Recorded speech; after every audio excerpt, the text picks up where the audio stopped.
everybody? We are back, as always, steady, ready to go, ready to have some great conversations. We are pressed for time. I'm your host, Benny Rose, and as always, my partner in crime, Mr. Tyler and others. Another week here, and we have an awesome guest. And when I tell you awesome, this is somebody I know for many years that not only do I consider it, a lot of people consider it. This is the hardest working man in comics today. Okay. This is Victor Dandridge. Thank you so much for being here, brother. How are Man, you my today? pleasure. My absolute pleasure. I'm doing very, very well on this beautiful Friday. That I think we're all in a space where the sun is shining, and that's amazing because it doesn't always happen like that. So hmm I'm having a great Friday, and I hope you guys are too. Absolutely. I'm just getting over like a 24-hour, don't know if it was a cold, but Okay, I okay. was kind of dead to the world yesterday, as Tyler knows, but I'm feeling a lot better Way to today. shake it off. Way to shake it off. Yeah, You got to do that. this Yeah, is this is a reason in itself, just being man, here with you. I hadn't heard from him this morning. So normally we chop it up in the morning, like before the Right? show. And I hadn't heard from him. I texted him a couple hours ago. I was like, hey, morning, bud. And he didn't say anything back. So we were like 15 minutes to showtime. I texted him. I was like, dude, are you alive? Like, did the bug kill you? Are you Did it okay? get you? Yeah, I was worried for a Uh, second. I was too at first, and I realized that work kind of took over as it does sometimes. But Does it's it the does. nature of being pressed for time. And I love to say that it's as cliche every week, but they're really it's our Hey, life. It's the nah, way to brand, live in the man. brand. That's it. Yep. Yeah, yeah, that's brilliant. I love that. Thank you. So again, it's amazing to have you here. It's Thank been you. many, many years since we've seen each other in person. I've been following you on social, so I love to see the constant Thank growth you. that you Thank you. have, all your projects, the fact that you're still out there hustling in the con world. I miss it. I don't do it as much as I used to. Obviously, we'll talk Sure. a little bit about how we connected there. But if you don't mind, just maybe let some of our, viewers and listeners know a little bit Of about you. course. So my name is Victor Dandridge. I'm a self-publishing comic creator from Columbus, Ohio, born and raised in the Buckeye country. And I started my own publishing imprint, Vantage Inhouse Productions, about 13 years ago, leaving a cushy state job. I worked for the state of Ohio and workers' comp. And I was like, you know what? I think I want to make comics full time and dipped out on, state benefits, which are supposed to be, tip top, but it just wasn't my passion, and I wanted to pursue that for a while. And so got into making my own books. So we have a number of titles out, ranging from all ages to teens to young adults, mature. So my all ages title is Wonder Care Presents the Kindergardians that I do with Justin Castaneda. We had a phenomenal 10-issue run, and it's Muppet Babies meets the Justice League. It's a lot of fun. First book that I ever came out with was a more mature title with my brother Ren McKenzie called The Samaritan. Follow that up with Origins Unknown, which is kind of an anthology series that I started with Jacob Newell, and have an opportunity to kind of continue some of those stories with Adam Fields and some other creators and some new projects that are happening right now. And then, of course, my most critically acclaimed title is The Trouble with Love that I did with Harold Edge, which is kind of a showcase that says if Superman, a character like Superman, had a wife and a family, but then fell in love with someone else, what would that be like? How would he respond to that? And just kind of telling just different thoughtful, critically acclaimed stories has been my jam. And in addition to telling my own stories, I've always wanted to empower other people to tell their own stories. So I go into schools with my You Create Comics platform, which is like a traditional hands-on workbook series that shows kids how to make comics from start to finish and showcases the educational value, the literary value, art value, and just creative expression of making comics. So just kind of building all of those things together kind of has become my life, and it's opened up all kinds of doors that I never would have thought were possible. I was just trying to make comics, and through my career, I've gotten into spaces and places where now when I go to conventions, I don't exhibit. I am brought in to be a moderator and panelist. So I am interviewing celebs and hosting events at Comic Cons all over. In fact, I just got asked to host my very first celebrity celebrity panel at San Diego this summer. So I'm super excited about Yeah, that. I that's can't say who awesome. it is yet, Congratulations. but thank you. I'm super excited about it. Amazing. I mean, Thank you. what a track record. And again, it's just incredible to see all the different things that you've done over the years. And Dude, I I'll, appreciate that. no, it's my pleasure, man. I mean, I'll tell everybody briefly. Just we met many years ago. I'd say it's probably been maybe 10, 12 years, give or Yeah, yeah, take. Um, Back when Wizard World was kind of still a thing. I don't. that's right. It's gone, right, for the most part. Wizard Wizard World is gone. The shows, there were a handful of shows that were purchased by Fan Expo, and those still can continue for the most part. But otherwise, the brand as Wizard World is pretty much gone. Yeah. Got it. Okay. So yeah, many years ago, we connected at Wizard World in Philly, Mm-hmm. and at the time I was doing my web comic. Funny Mm-hmm. enough, with Adam Soltis is did a lot of our art over the years. The original Press for Time logo from Mm-hmm. like 5-6 years ago, and I don't know if you remember, but how we met was particularly a little party that you were hosting. Yes, yes. The drink At and it, draw, baby. drink and Yes. draw, yeah. And I've told That's what I Tyler need a to bit. go to. I need a drink and draw. Yes. Yes. I mean, Uh, it's a lot of fun. I mean, literally, it was one of the coolest, unique kind of just pre-show kind of things because it was. Mm-hmm. I think it was after the first day. I Mm-hmm. got there late, so. But long story short, I mean, we connected day one. It was a lot of fun. Adam won one of the parts of the Yep. contest for a little bit of a crude, poem that we won't talk about. Oh, you don't want to share that one? Well, there was a couple of things he did. If you remember, he did the I April do. O'Neil, and Yes, then I it do was remember like, that. yeah, the poem was pretty much, it was like write a poem. It was a certain length, and then at the end, like the spoiler for his poem was that he was sitting under a tree with his girlfriend who was dead, and just happy Yeah. that the police didn't find him. We try to be creative, okay? That's what it is. It was a challenge, right? I think Definitely was. it was like we would play around with things. And for those that don't know, like though it's called a drink and draw, we would have things for writers as well, because that's what my entrance is into comics, is I'm a writer. And so wanting to, have something that appealed to both sides was important. And so we would have sometimes very risque prompts, but things that were just mad fun, and people got into it in big bad ways. Yeah, and I would say like I was the catalyst of the concept of the relationship, kind of like talking about the loved one. He just kind of took it and turned it into a whole other dark path. But again, it turned a lot of heads and a lot of people laughed and it was cool. And, we've connected since. And again, I've seen all the stuff you've done, the successful Kickstarters, and, Thank you. it's an amazing thing to see because I don't know if you remember, but me growing up, my dad had a comic book store. Yes. So yes. to see what it's become now from what it was, right. knowing that Marvel almost went bankrupt in the 80s and the 90s, Ooh. to even during the days of Wizard World, like it was more about like the MCU, like that's where people were getting off. They weren't really appreciated in the comics. It's like it's completely different now. Yeah. And I think it's a great time for you to be here because I wanted you to just tell me how you feel about how the comic world has evolved over the years, and how it's so important now. What's funny is I think more than ever, we're in a special place where those of us that are self-publishers or create our own content have way more authority and power than we ever thought we could. This was something that, for the most of us, we got into it as a stepping stone to possibly get on with Marvel and DC or something like that. And now we're realizing that with some of the conversations about ownership rights and things like that, we actually are in better positions than those people that we looked up to. Big shout out to Mark Miller. He is a friend and mentor of mine.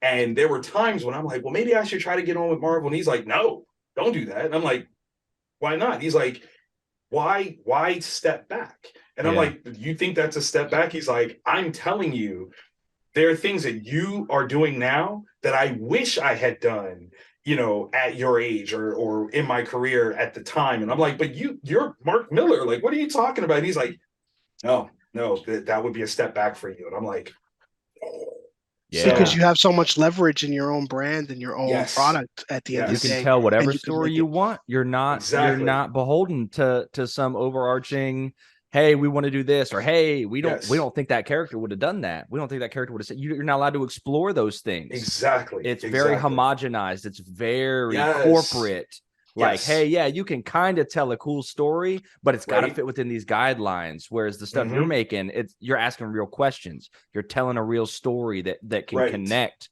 on a much deeper level than even the best of the brand name comics, I feel like. Absolutely. Yeah. Because we've actually seen, and Benny kind of touched on this, we've seen where comics have moved beyond just stories, but they're protected properties now that have to maintain a profit loss measure for a corporation. So at this point in time, like a story like Dark Knight Returns could never actually happen. Nope. You know, at best, what they can do is they can do sequels of what the original was because they saw on a corporate level that's profitable. They could never come through and tell that story again because it could be something that radical.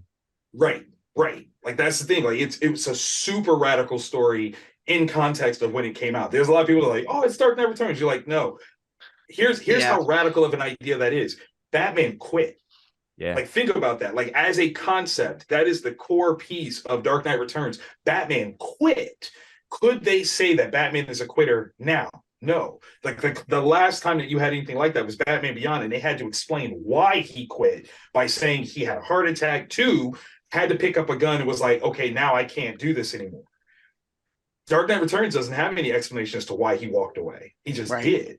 So, you know, there's a lot of things that you just can't tell the stories anymore. And recognizing that we as the independent market, we can do any stories that we want. And there is huge power in that. Yeah.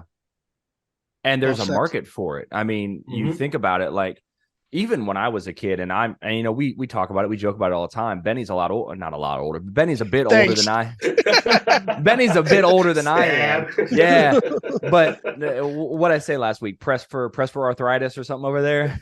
He had his little tennis band, his elbow band on, and his pills. Little Tiger Mom. I got you. Yeah, exactly. But no, like even when I was growing up, you would get clowned for having comics in school. Like it wasn't cool. Nobody now understands that because everything is cool. Everything's accepted. Like that is such a piece of the zeitgeist. But when I was a kid, it absolutely the fuck was not. Facts. You would get your shit destroyed if the wrong people saw it. And even didn't matter how cool you were, what groups you ran in, you would get dogged by your own group if they caught you with comics or manga or any of that. So those stories were so huge and groundbreaking back then, but you can only talk about them in these tiny little groups. But now everybody takes it for granted. They're like, okay, yeah, sure.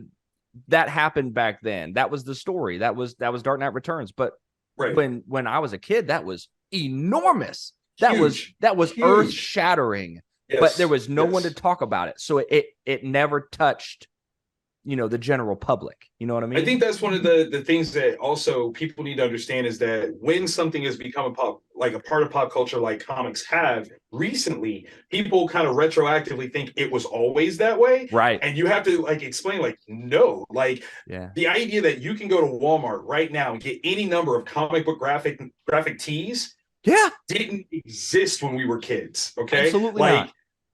To see a Spider-Man shirt, you made that. Like you made it. Like, you know what I'm saying? Like that is you're what at home grew up with the little stencil and spray paint. That's it. That's it. You know, a Spider-Man hat like Benny's got on? No, never. Yep. And the accessibility is great. It is a wonderful thing, but it also creates the illusion that this has always been the case. Yeah. And, you know, when I'm talking to, you know, fifth graders in schools right now, and I'm like, you know, when I grew up, Iron Man was whack. Like nobody liked Iron Man. No one cared about Iron Man. What are you talking about? Iron Man he was a drunkard. Yeah. He was a C-tier character. Come on. Like, at best. You know, like, you know, you have to explain things. People are like, no, the MCU is the greatest thing ever. And I'm like, those are all the characters no one wanted. Nope. And they're like, those are the ones that Marvel still had the rights to because they sold off all the good ones when they were going bankrupt. Exactly. But so nobody remembers any of that. Nobody thinks about that. No. And then you get people that try to go back and read like old Thor. It's rough. And they're like, how did this get famous? Like it didn't. It wasn't famous. That's not what did it. That's exactly the point. It's a different take. Yeah, totally different take. None of it hit. like it does Yeah. now outside of Yeah. very niche circles. And I even wasn't that huge into it. You know, I mean, I was into comics. I was into Right. manga more so than Western comics, but I knew enough and I read enough, but I wasn't a huge guy because I didn't want to get bullied, man. But you were a D&D guy, so listen, I knock was it kind off. of I accept that I was kind of a dick in high school. You know what I mean? Like I was not a bully, but I didn't get bullied either. Like I was kind of in that middle ground. Like I kind of ran with everybody and I was kind of a dick. So I wanted to kind of maintain that illusion. So I even backed off of the stuff that I liked went for a couple years there, you know? I got you. And can now look back and be like, Jesus Christ, man, what's wrong with you? I mean, but it's such a real statement. And I think it speaks volumes when we have shows like Stranger Things and this last season that came out and how people have responded to the character of Eddie Munson. Big shout out to Joseph Quinn on this one. People found themselves and they're like, that was me. And the statement of him being this heroic figure that's like, screw what anybody else says, be you and be happy about that. And everyone that had ever wanted to be into it but denied themselves or was into it and couldn't really fully embrace it, that's the hero right there, because he's all of us, you know. Me being, you know, in Columbus, a teenager in the early to mid 90s, comics is what saved me. Like I say that on everything. Gang culture was running rampant out here because as anyone that is in Columbus knows, everyone outside of Columbus thinks that Columbus is a cow town. They think that we're like so small and just like basically farmland everywhere. So the cultures that are trying to keep up with big cities go overboard. They almost overcompensate, trying to show how cool and tough and whatever they are because they don't want to get seen as this small town piece. So we actually had like major gang problems and all kinds of stuff here.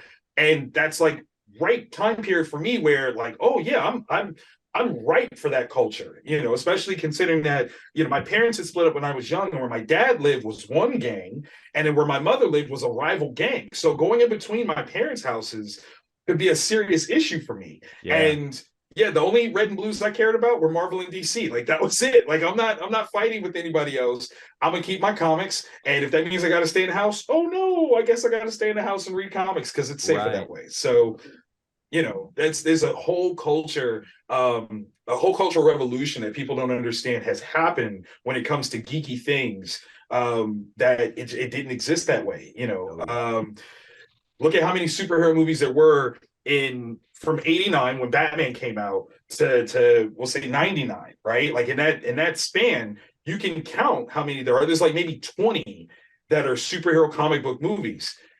There are 20 in the last 15 years from Marvel alone. Like there's so much more content out that's comic related, and people just assume now, like, oh yeah, it's always been that way. You're like, no, it certainly has not. And we watched the good and the bad. At least I did. Yes, we did. Yes, absolutely. Listen, Howard the Duck. I just watched that the other day just because. I'm a mystery man kind of guy. I still love that he pops up in the Guardians movies. Still love that Howard pops up in the Guardians movies. Me up every time. It's funny because, you know, James Gunn has his faults. There are problems there, but it's cool to see that like he actually knows what he's doing though. Oh yeah. Like he's a huge nerd. He was involved in that culture long before it was cool. Whereas some of the other directors you get that are doing these movies have no vested interest in these characters. Yeah. They have no history with them beyond, you know, the Marvel movie money. So that's what I always like about his films is there's so much heart and there's so much genuine care given to the characters. I feel of course. I got to give a big shout out to his brother Sean, who plays Kraglin and does the mocap for Rocket. I just worked with him at Motor City Comic Con last weekend, and another big shout out. It was his birthday was the 22nd. So late happy birthday to you, Sean. But having talked to Sean, hearing about how James really was this kind of super nerd, it is very authentic. Like, yes, there's some things that he'll come out of the gate with and he'll restructure, but the authenticity of his passion for it is real. Like, he is that dude. Absolutely. Yep. I don't always agree with it, but it's always coming from the right place. Like, I understand it. Exactly. I can understand it. I can respect it. Doesn't necessarily resonate with me, but that's totally fine. Everything doesn't have to. And absolutely. I feel like people forget about that too, especially nowadays. Ooh, that's a big one. That's a really big one. I mean, especially when you kind of look at things and go, are there commentaries? Like, you both have seen Guardians 3, yes? Yeah. Okay. So spoiler alert, and it's okay. Yeah, spoiler alert, spoiler alert. I feel like the portrayal of Adam Warlock is a subtle, if not outright, commentary on how Zack Snyder portrayed Superman and the overt kind of babyish, violent, destructive aspect of him, where he kind of was like, yeah, that's not him. Like, that's not the right way to do it. And what a crazy, like, absolute brilliant way to showcase that than with a character like Adam Warlock, who started off with the concept named him and being this all-powerful being that was supposed to change everything in the cosmos. And here you have this commentary where you're kind of like, yeah, you see how he's all destructive and he's all, oh, mommy. He's like, that's not him. You know, and I know plenty of old school comic fans. I'm one of them that was like, the portrayal of Adam Warlock in that movie was interesting. It's not Adam Warlock. Like, if you're a hardcore Warlock fan, you're going to be mad, like, outright pissed. But in context, what is he telling us? Like, he's telling us something else. And I think that's what it is. And it's kind of setting the stage for what we can expect from Superman Legacy, which is the exact opposite of what we got from Zack Snyder's Superman. He's like, no, that wasn't Superman. And that was the problem. And I think that's kind of the core of what James is going to bring to us. So I'm excited. I'm super excited about that. It's neat. You drew a connection for me. So I had drawn the line from Adam Warlock back to Brightburn. James Gunn's the alternate, not Superman story. Right. But I didn't even loop it into commentary on Zack Snyder's, and now that all makes sense because that's what Brightburn was. You know what I mean? Like, that was the same kind of feel. Like, no, but really. So this was that was a nice, that wraps that all up very well. I think you're right. Yeah, I think he's foreshadowing it its best. Yes. Like, I think he has something to say, and the idea that in the greatest context, this is again something, I mean, we're getting into the weeds, but this is again kind of that commentary on culture and where we are. The whole reason why James Gunn is in the position to create this new narrative for Superman is because where we are culturally, people wanted to point fingers, bring out the magnifying glass, and bring up old stuff about James Gunn that got him fired. And I can't even imagine the pain that Marvel Studios experienced when they realized, oh my God, this guy that did innovative work, made a talking tree and raccoon work for us, is now getting ready to head our biggest competition. Like, what are we about to do? Like, and there's conversations of the current ineptitudes of the MCU and how it's not hitting the same marks that it was before. So now there's like this prime opportunity for a creator like James Gunn to come in and go, now we've got competition, which ultimately for me means that we will get great superhero movies, better superhero movies than we've had over the last 20 years, because now we have actual competition between them, and it's going to be phenomenal. But it's going to be whether or not Marvel learns that lesson. And that's kind of what I was saying, is because that's that, again, that homogenized, that corporate product that they're putting out. Everything, I mean, even Infinity War and Endgame. I like Infinity War. I like Endgame. It was sterilized. It was corporate. It had to fit in exactly and set up their next phase, because it's a product that has to continue. DC tried to mimic that and failed. Yes. So DC was like, you know what? We're going to step back and we're going to let James Gunn, Peter Safran, you guys make good content first. Right. Make it superhero tied in content secondary. Whereas right now, all these Marvel movies are, it has to fit. It has to fit. It has to fit. I don't care. So the stories are suffering. You see that with Quantumania. You see that with their TV shows. You see that with Eternals. Even Black Panther to an extent was not. That's not the story, I don't think, that Ryan Coogler wanted to tell. You know, it clearly wasn't. Even with I think that was the untimely passing of Chadwick, which is terrible. But that could have still been a great movie and a great story. And I feel like he had his hands tied, you know, in the story he wanted to tell with that, because you can see the difference between the first movie and the second movie. The first movie was a good movie first, a right? superhero movie second. True. Wakanda Forever True. was a product built around I'll, the superhero brand. I'll tell you how right you are about that. If you were to take Black Panther, the first movie, and extract it from the Infinity Saga, you could still tell the Infinity Saga and never lose a beat. Yep. Like never. And because the only thing that truly connects it directly in is the after credits scene that shows Bucky was in Wakanda. That's it. Everything about Black Panther as a film, the first film franchise, was so far removed, and in my opinion was meant to be okay, we gave it to you, now shut up and leave us alone so we can tell this bigger story. And it became so popular and so profitable, very unexpected. Like, because and this is the thing, like, again, when you're knee deep into it, like I tend to get, Black Panther domestically made more money than Infinity War did. And that's something where you're like, wait, what? You're like, yeah. Here in the United States, Black Panther made more money than Infinity War did. That's how you knew, like, everything that happens after that with Black Panther, now they are part of the corporate equation because it's too profitable not to. So we got a hands on this one. We got wait. Oh no, let's tie this into the greater scheme of things, where it worked better when they were just allowed to tell their own story. You know, you can see it even in the press. So like, I'm big on watching like press conferences and interviews and stuff like that. If you watch Ryan Coogler at the what was it, director roundtable talking about the first movie, he was passionate, he was hot, he was like, this is what I'm doing, this is amazing, I'm making a film, but it's also a superhero movie. Crickets around Wakanda Forever. He shows up, he does his press conferences, he answers the questions, he goes home.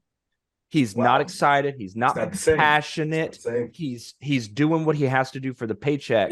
And you can see it in the way that he handles it, and how much of that material he didn't get to be a part of, how much of that was farmed out to VFX houses. Nothing against the VFX houses, those guys do incredible work, they have nothing to do with what's wrong with that movie, but so much of it is farmed out, and he doesn't participate in the editing, he's not on the cutting room floor making sure everything fits together. Marvel's doing that, the studio's doing that. They said, okay, you showed up, you shot the scenes you needed, now go home, your name gets to be in the credits. Thank you.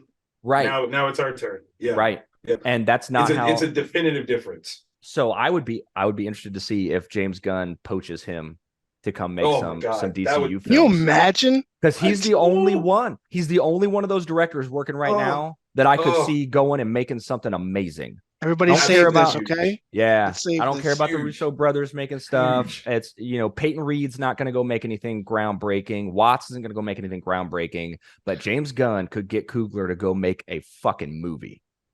Now you just be like, what do you want to make? Right. Do it. Right. Because Coogler's in it too. He's a big old freaking nerd. He knows his stuff. He knows his comics. That's awesome. That's awesome. I think it's funny. It's funny to hear firsthand conversations from the other side, and how when you have these big projects, how things can get disjointed, and understandably so, because there's a lot of hands at play. But when we have this assumption that this company, as Marvel Studios, has this major plan and everything works out so very well because they planned it all, and just the little things that you see where you go, that's not true here because of this and this and that. One of the big ones, and again, big shout out to Sean, it kind of got brought up and he laughed it off, and I appreciate his showmanship with being able to be like, hey, it happens, right? Kraglin not being actively a part of the Guardians showcase in Infinity War doesn't make any sense, because as Guardians 1 and 2 showed, he was there, like he was with the Guardians, particularly at the end of Volume 2, he was a Guardian. So when the Guardians show up in Infinity War and he's not there, you're like, why not? Like, what has happened here? And it's a matter of people having vision, not necessarily communicating about, okay, well, where is everything? This is what I want to happen. Okay, but where is everybody to afford that happening? Because those are two different things. If you don't account for where everybody is, you drop the ball somewhere. And us as comic book heads, we are the forebearers of the actually crowd. You know what I mean? So when you don't have something that lines up, you can't help but be like, actually, you should have been there because da da da da da. And Right. that kind of showcases behind the curtain and kind of reveals the movie making process and how disjointed it can be. With a creator like James Gunn who pays attention to that kind of stuff, I can't wait to see how he's going to connect these things that are so big and separated, but still powerfully connected, under this headline, Gods and Monsters, that being the first chapter. And it's not, okay, well, we got to start with Superman because Superman. No, he's actually like, here's an overarching thing and Superman's a part of it. Yeah. But let's think big picture and then break down what do we need in order to build that. Yep. That's great storytelling. Yeah. Yeah. He's playing with Legos. Marvel is not anymore. You know what I mean? And they're playing with Duplos. Yeah. Man. They got some Duplos, some Legos, and they're trying to figure out how to fit them all together. And some Mega Blocks. The Mega Blocks. Oh, not the Mega Blocks. It's one brand. It's one brand. You're like, when you're sitting there and you're making something as a kid and you find the one that's the wrong brand, and you're like, that doesn't fit. Get that out of here. And then you step on it later. You mean that's your day to day anyway with the kids? Well, regardless. Yeah, no kidding, man. That's real. That's real. That's funny. I wanted to mention one thing about my love of James Gunn goes back obviously to his earlier career, and I'm sure you know, but me having a very special place in my heart for Trauma and knowing that's where his roots come from. Mm-hmm. I have faith in him from that alone, and the fact that Lloyd believed in him at such an early time in his career, before he was doing anything. And I love to see Lloyd get thrown in there, in the movies and stuff. Big shout out to Lloyd Kaufman, man. Like innovator. And he's still at it. He is not stopping. Yes. I mean, I really want to know what's going on with this Toxie movie, though. Like, not for nothing. You've heard nothing. I know we're going to, I don't mean to segue, but Toxie, come on. What's going on? Come on. We need more Toxic Avenger in our life. Come on. Facts. Damn right. Facts. I do like, though. I mean, that's one thing, but I like how quiet they've been. I like it's not been showy. I like that he's not promising 150 different things. He's like, hey, nose to the grindstone. We're working. We'll show you something when it's ready to show, as opposed to showing off a bunch of half-finished stuff like, hey, get excited. He's like, no, seriously. Be excited because we're making good stuff. Right. We are taking our time and building this right. He's not a talk about it guy. He's a be about it guy. And I like that. But he's also in your face, and he will call people out on Twitter, which I absolutely it's so great. It's so great because people are spreading all these crazy rumors. He's like, even false. Like Variety and like reputable outlets are talking stuff, and he's like, nope, I literally did not say that. Nope, sorry. Like, no. Show me. Exactly. And no. Where's your receipt? Exactly. Have you guys ever met him? No. Oh, one of my great pleasures. He is. I hosted a panel for him through, it was SuperCon in Louisville a couple of years ago, and once they transitioned to GalaxyCon, I think I saw him again at another show there. But that man is magic because he fully is aware of his cultural place, but it does not create a big head for him. He's like, no, like there's still more stuff. There are things that are bigger than me, but I know that I've had an impact, and he is so comfortable in that space in his own skin that he is absolutely brilliant and a wonderful person to talk to.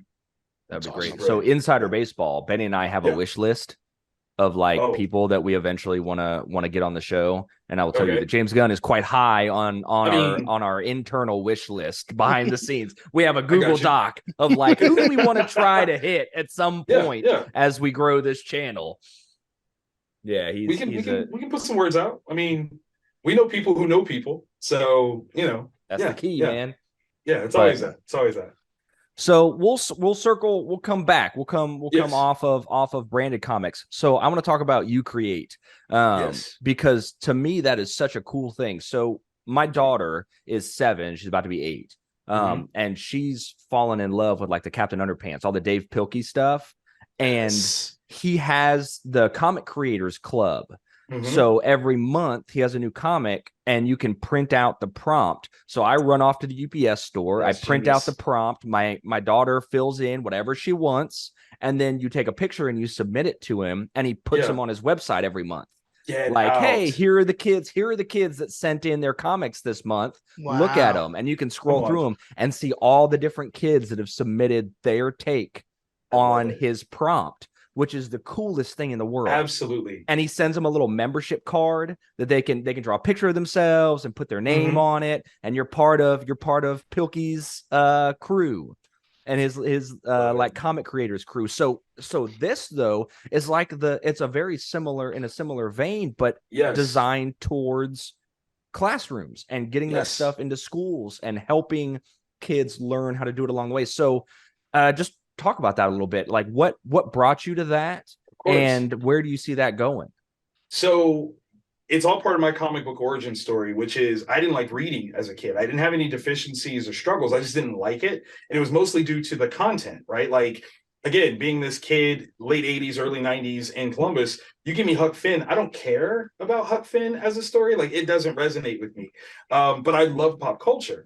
And so when they announced on the news that Superman was going to die, I'm like, I want to read that. Like, I know Superman. I've seen movies. You can't kill Superman. Like, what are you talking about? You don't tug on his cape. How are you going to kill him?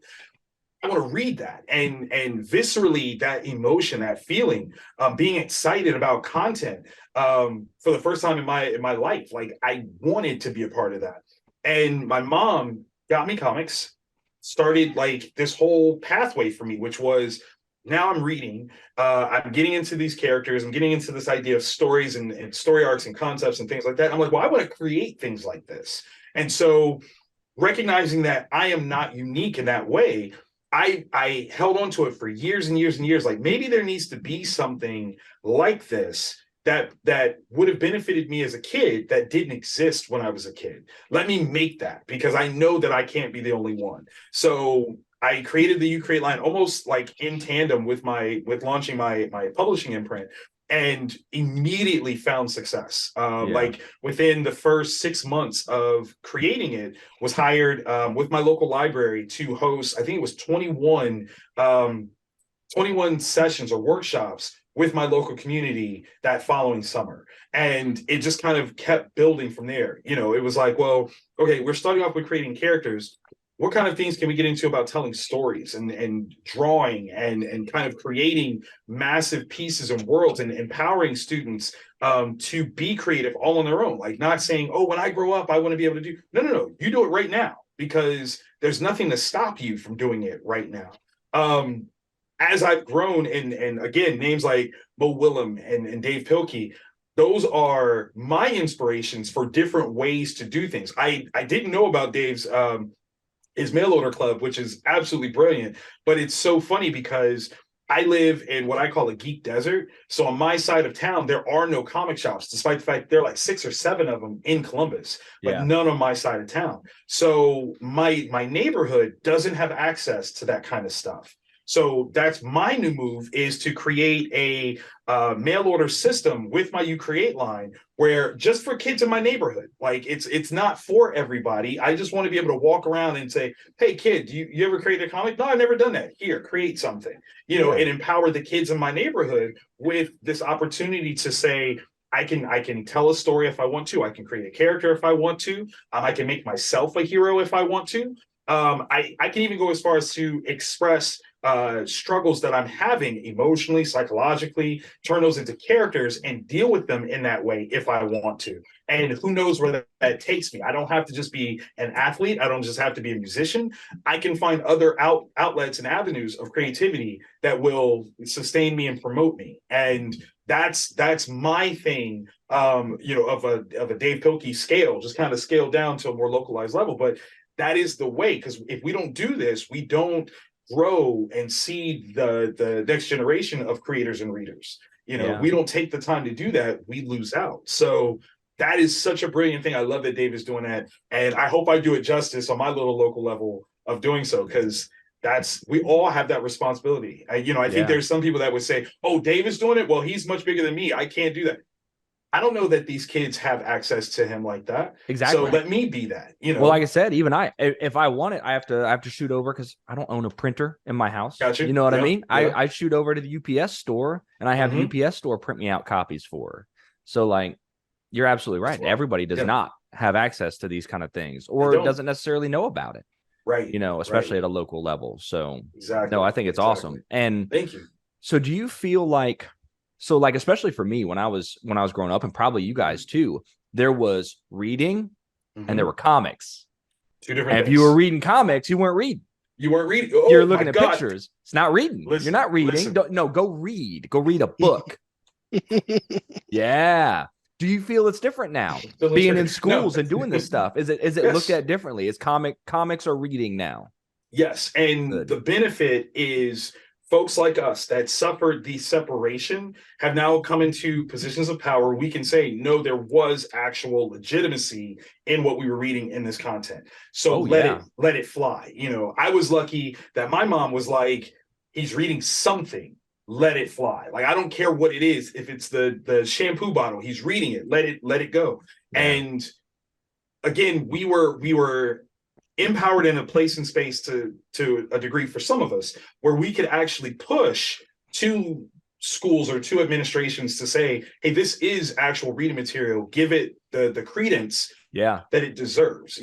I remember being a sophomore in high school and going to my English teacher, and we were supposed to read Things Fall Apart. All due respect to a phenomenal book, right? It's a award-winning landmark, like classic book. Instead, I had just gotten a copy of Kingdom Come, and I used an old Wizard magazine article that said Kingdom Come was something that was being read in college levels. Nice. Let me read this for class. Like, this is college level book. And like, it took some cajoling, but she finally let me do it. And when I turned in my book report, it was so funny. She was like, this isn't what comics are like. Like, you just read like that's I can't. You interpreted it in a different way. Like, literally, I'm talking about it like it's literature, right? Yeah. And she gives me back my book report ungraded, and she's like, I'm going to give you an extension to read the other book, and come back with that. And I'm like, no, I will give you a copy of my book, and you read it and tell me that that's not what I wrote. And she's like, all right, fine. And I give it to her over the weekend. She comes back that Monday. I have an A+, and she's like, I did not know comics could do this. Right. I didn't know. So many people just consider them picture books. They're just like, it's picture books for grownups, picture books for nerds, people that don't actually want to read. Like, no, you don't understand. Just because it has less words doesn't mean it has less value. Right. No less value, no less content. Just because it has pictures and less it's more value because it's giving you more for your imagination. It can be. Yeah, both sides, both are important. There's stuff that can only be done in literature, and there's stories that can only be told in comics. Well, but if you having look at it comics, shift is great. Oh yeah. If you look at comics and visual narration as this new model for communication, when you get instructions, go to IKEA, get a chair, get a couch. The instructions are essentially comics. They're showing you in panel sequence how to put something together. That's a new move when you go to hospitals now. When you go to a hospital and they try to find out what exactly happened, the reason why they'll show you comic book oriented things is because it doesn't matter what language you speak. Visually, you can say this happened, this happened, this happened, this happened, and it now creates a narrative that I understand, you understand, and we don't have to speak the same verbal audio language. It's universal. We can just point to it. Absolutely. And we've been doing it for so long, people don't even think about it this way. Last time you were on an airplane, when they show you the instruction manual for what to do in case of an emergency, that's a comic book. Boom, boom. That's what it is. And so I think when people of our age started pointing out, like, comics are everywhere. You can't say that this isn't literature because this, and this. And people go, oh, well, I guess that does count. And I can't say it's not.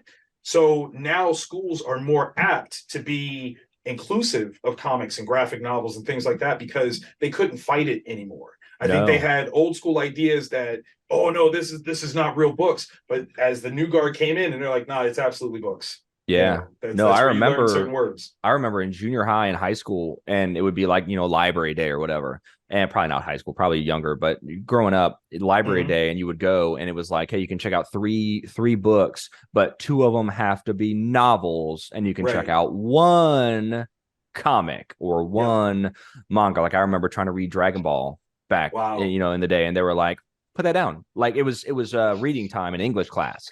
You know, when you would have like 30 minutes of Right. private reading time or That personal doesn't reading. count. And I try to bust out Dragon Ball, and they're like, no, you need a book. I'm like, motherfucker, it's a book. Like, what do you mean? It's a book.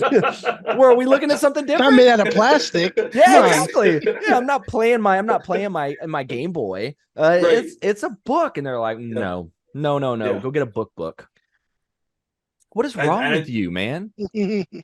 I think that's one of the things, though, that globalization has actually afforded us those opportunities, because by being able to have an experience with Japanese culture, especially, Exactly. and a lot of like, you can't tell us that they're not winning on an educational level, and they have comics everywhere, Literally everywhere. So what's the correlation? There's got to be one.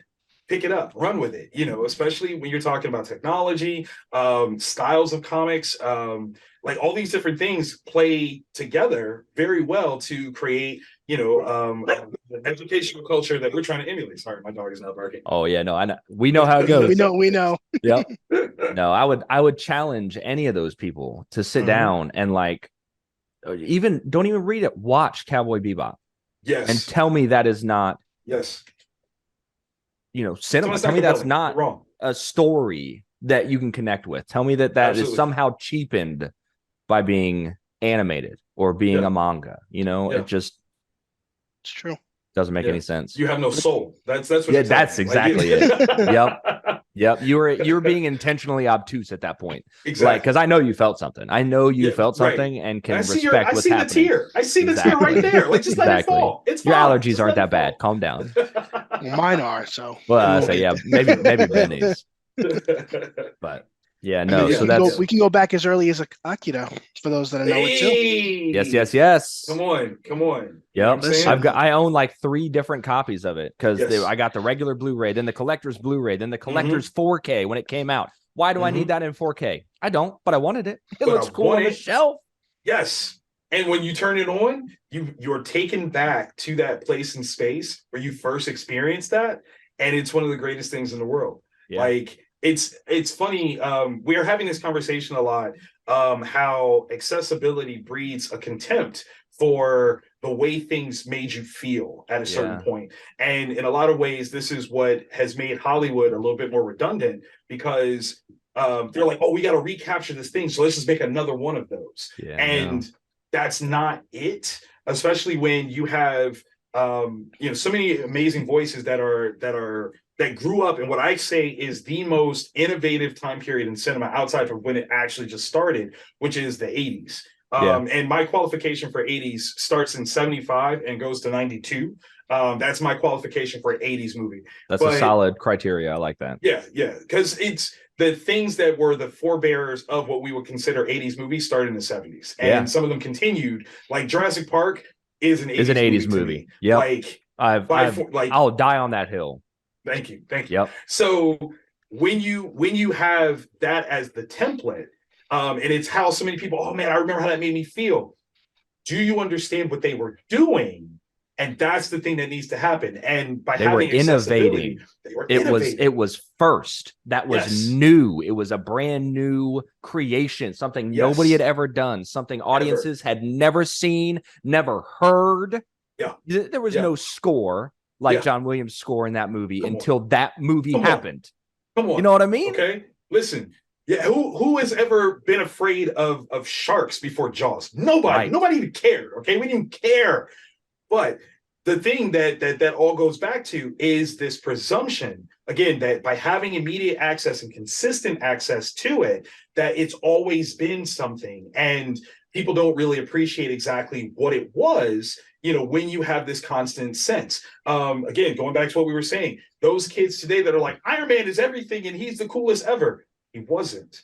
And so you can't appreciate the struggle that we had. Can you imagine having been an Iron Man fan in like 92? Like, you would have got laughed out of the room. You would have got laughed out of the comic shop. That's what I'm saying. Yeah, like the nerds would have ostracized you. Yeah, look, here comes Benny. Here comes Benny with receipts. Hold on. There you go. Here it is. My man. There it is. Look at that goofy motherfucker, man. Listen, gotta be ready for it. You know what I'm saying? So when you have that sensibility of exclusivity, right?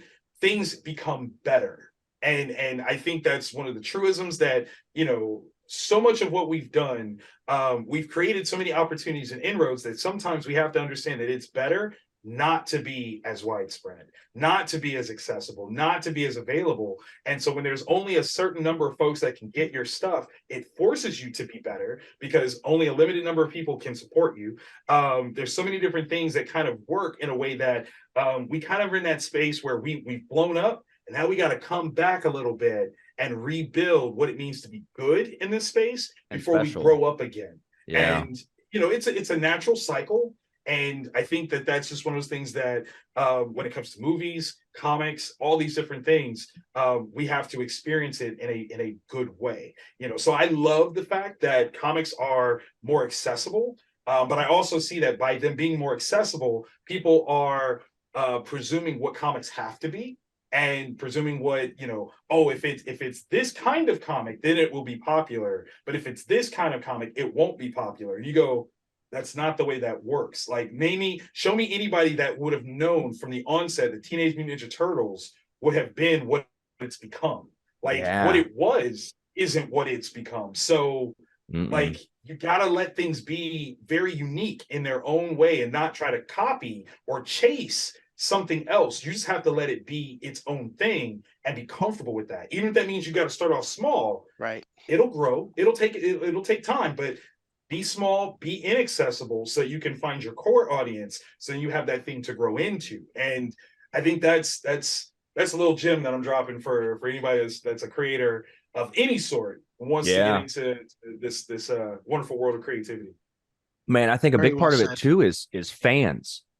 Fans have to be willing to step away from the things that they love and let somebody else have it for a little while and understand that it's going to come back. It's going to circle back around because that it always does. Every single thing made in the thing that you love doesn't have to be yours. No, it doesn't have to be geared towards you. Because guess what? When it came out, it wasn't geared towards 35-year-old dudes. It was geared towards the kids, man. Now you're 35 being it's literally the same. It's the same business model. Hasn't changed. Exactly. And what you're saying with innovation and stuff, and I'm going to call out your Invincible posters behind you. Thank you. Thank you. Invincible did something different. Yes. And something unique in the space. And now you have all these copies trying to crop up and be like, oh, well, we're going to be that way. We're going to do that because that's what's successful. R-rated superheroes, hardcore, a murder story like that that's what made Invincible good. No. The story is what made Invincible good. It just so happens to be told in that way. Yes. So you're copying the wrong thing. Yes. You're trying to mimic Invincible as opposed to mimic the originality that made Invincible good. Absolutely. I am a huge Invincible fan. Big shout out to Robert Kirkman, Ryan Ottley, and Cory Walker for this opus that they've created. I literally read it at least 2 to 3 times a year. It is one of my favorites. Like, not only do I have posters, big shout out to Terry Huddleston for these posters, but I actually have the cutout of Invincible back there. Oh, nice. In my office.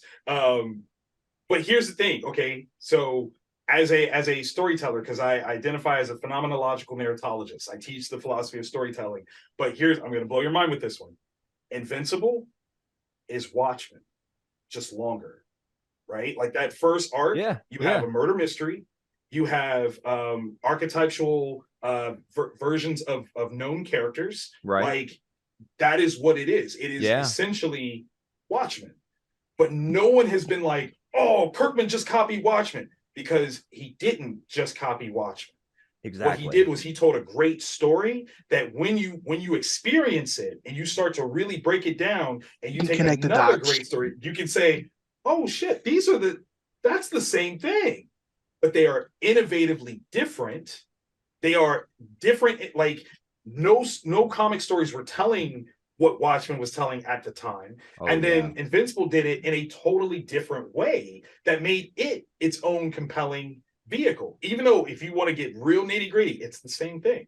You've got between Rorschach and Damien Darkblood, the same character. They're virtually the same character. You've got, Ozymandias, who is supposed to be like the world's coolest guy or whatever.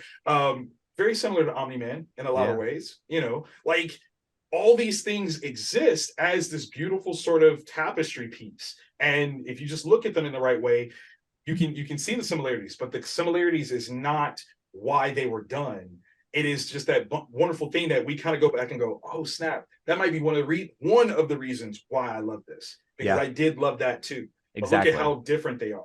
Like, be innovative, people. Be innovative. Exactly. It's so important. Be So different. important. Don't just copy what's working, because that's not why it worked. No. Do your own thing. Yeah. What made it work for that may not work for you. Mm-hmm. Find your own thing.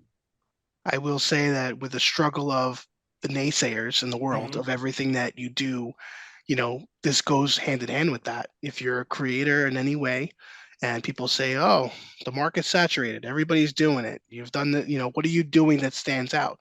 That's the key. What are you doing that's different? And, you know, if you believe in what you're doing, don't stop. I mean, that's where we're at. And, you know, anybody that's a creator out there, whether it be comics, movies, music, content creation, simple as that, content creation goes miles. Listen, We're I want to give you your roses on that statement alone, and showcase how, in truth, we have this lopsided idea of what it means for us to be successful. If you imagine as a goal getting 1,000 people that are willing to spend $100 a year on you, that's it. Look at how powerful that would be. That's $100,000. Yeah. And when you put it in that context, you go 1,000 people, $100. That's not that much. You know what I mean? Like, that could be as simple as, for you guys, if you had 2 different hoodies, a series of keychains, some stickers, and some notebooks, you could probably warrant $100 spend. All you have to find are 1,000 people that are supporting your podcast to go, I want that. Yep. And theoretically, depending on where you live, I mean, because cost of living is a thing, if y'all split that evenly, right? You're looking at maybe somewhere around $45,000 a piece. Yeah. Depending on your cost of living. Like, congratulations, you've done it. Like, you now are living off of your passion, and all you needed were 1,000 fans. Yeah. That's it. Doesn't have to be huge, That's amazing. billion pieces. Like, it doesn't have to be that.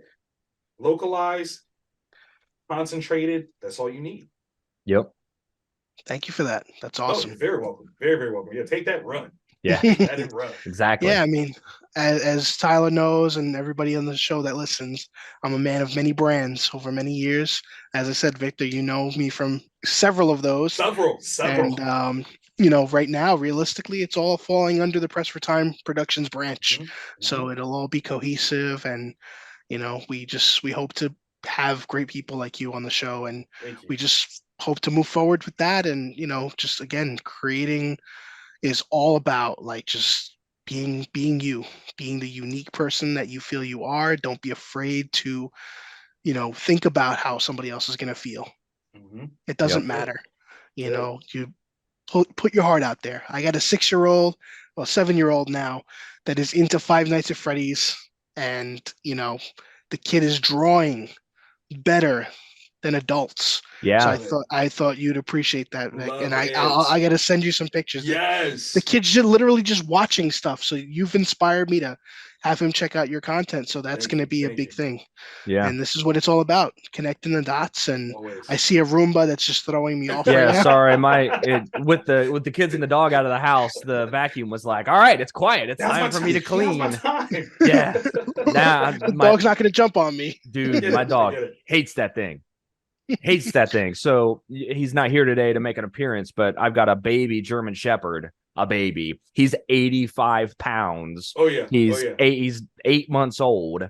So he's if still this vacuum goes off, crazy. That's How it. am I gonna kill it? I'm gonna kill it. How do I kill this thing? Just leaping and smacking it and flipping it.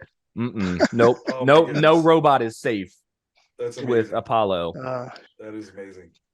Well, I just want to leave with one last thing. I just wanted to ask you, like, how's it been in the world of the con life? You know, has that been since the pandemic? You know, it's great to see that Philly and PA, well, FanFest is in Oaks, right? So it's not really Philly. Is that the No. Fan Expo, it's is it in Philly? right outside of, or right beyond Chinatown, right at the Okay, convention center, right okay, so across it's in from Reading. okay, Yeah. where Wizard World was. Yeah. They're taking over Okay, the same space. Same because space. I feel like I'm sure you've heard of Oaks, Mhm. the Greater Oh yeah. Philly. I thought Mhm. that's where it was. Got it. Okay. No. They're taking over the Wizard World location, right along with that Wizard World branding for Philly.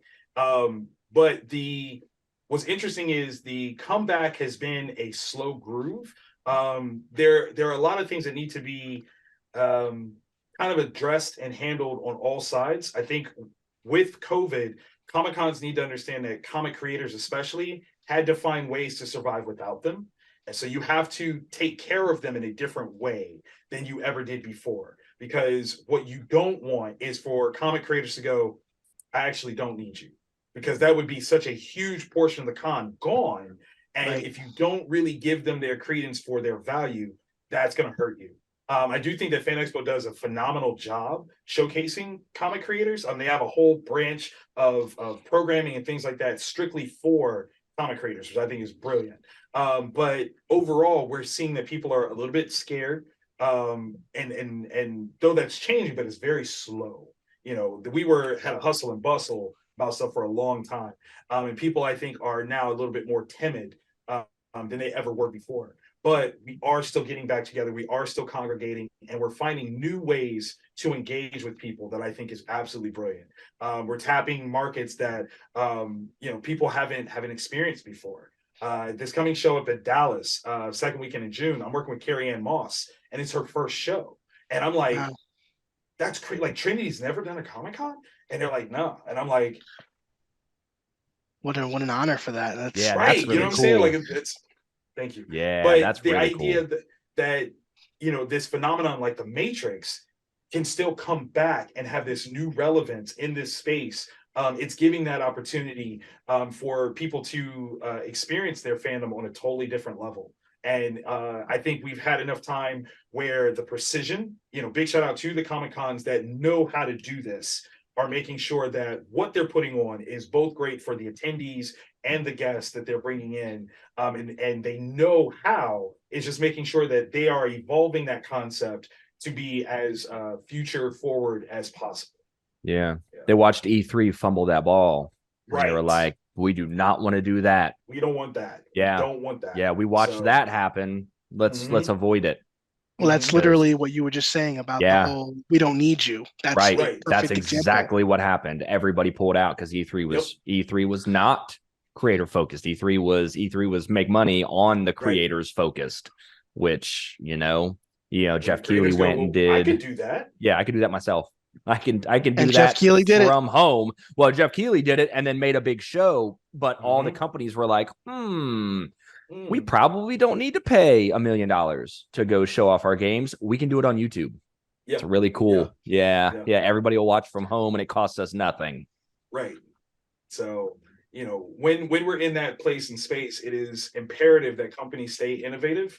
Yeah. Organizations keep their eyes open for new opportunities, figure out ways to attract new voices and prop them up. Don't just try to take advantage. Exactly. You have to create a value, because otherwise we'll create our own. So right. Yep. I love it. Well said. It all goes back to that. It's that same through line with the creation all the way through the showcasing. That's right. Innovate, take advantage of what you can, and stand out, be something special. That's right. Love Even it. if it's only to 1,000 people. Right. Be special. Yep. I love it. Victor, well, dude, thank you so much. This has been a fantastic conversation. Guys. I've had so much fun. Pleasure. We hope everybody make sure to check out the links. We're going to make sure all of Victor's content is going to be in the YouTube and in the Spotify. We're going to definitely connect again, without a doubt. It's been too long, and I love the fact that you guys are both from Ohio, which is another. I know, and like tissue. know the same Small areas. world, Yeah, I've spent a ton of time in right? Columbus. Like, I'm from Cincinnati, but I've spent plenty of time in Columbus. So it's that 71 connect. We're like right down the street. Exactly. Isn't that? It's an hour and a half, but it feels like nothing. I mean, because you're going to stop in Tanger's Mall. Exactly. First. Washington Courthouse. You're going to stop. I hit the so that's the Chipotle that I go to when I lived in Cincinnati. I would drive because I would make that drive to get my tattoo, and I would need some food. I would hit that Chipotle and I'd come back through. I love it. I absolutely love it. That's it right there. Oh man. No, so incredible, let's guys. once we have once we have an idea of what's happening with the DCU, with James Gunn's DC, we need to do another show and we need to talk about what DC is doing. And maybe we'll know some more about how Marvel's kind of trying to pick up the slack at that point. Of course. That would be a good show. I love it. You're welcome back anytime, brother. Yeah. Seriously. Thank you. Yeah. If you have anything you want to showcase, anything that you're like, hey, I need to put some more eyes on this. Okay. Let us know, man. We'll do a you-centric show. Thank you. Absolutely. Thank you. I appreciate you, fellas, so very much. You too. Thank well, you. everybody, thanks for watching as always. We hope you have a great week. Yep. Happy holiday for the wolves that are celebrating Memorial Day. Mhm. Until next time, take care and have fun. See you guys.